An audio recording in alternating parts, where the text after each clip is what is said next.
The day is starting off about as warm and humid as a June or July morning in Northeast Florida. It's a matter of time this afternoon before we feel a surge of northeast winds off the Atlantic that's going to usher in somewhat cooler, more refreshing air, but it's also going to bring an uptick in potential for rain and maybe even thunderstorms. Chief Meteorologist Mike Burr is tracking it for you throughout Jacksonville's morning news, and the next couple of days will have this pattern. So much needed rainfall for many neighborhoods that have gone very dry during the peak of our wildfire season, and a little bit of a break from the early preview of summertime heat and humidity.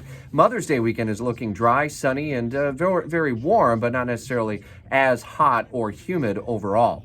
Governor DeSantis' post-legislative session tour of Florida, bringing him to his hometown of Jacksonville. A little bit later this morning, he'll be at Miller Electric for a news event, and we'll have updates on what details he's unpacking there. He's been on a tour of the state talking up some of the legislative priorities that have made it through the session and spending initiatives. We'll have a chance to visit with him on some of those storylines. Be listening for updates during the Brian Kilmeade Show and the Mark Kaye Show live and local from noon until 3. Teacher pay is likely to go up in St. Johns County. It's been a sore point for teachers and the union and the school districts for quite some time, and at last evening's school board meeting, the superintendent, Tim Forson, endorsed the special magistrate's decision ultimately as the mediator was called in to kind of help settle things and hope to bring for teachers some long overdue pay, they say. We have updates on this developing storyline at WOKV.com, including the different tiers of pay increases that will ultimately come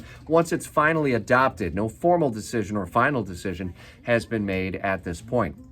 We're also listening in to the ongoing negotiations at the White House between President Biden and congressional leaders from both parties. I'll have a chance to check in with one of your elected representatives from Northeast Florida, John Rutherford, on what sort of spending cuts he wants to see in order to convince him to raise the debt ceiling. That and other stories updated throughout the day on Jacksonville's Morning News. Be listening for updates on your smart speaker. Say play WOKV radio. Make sure you get our breaking news alerts in the 104.5 WOKV app.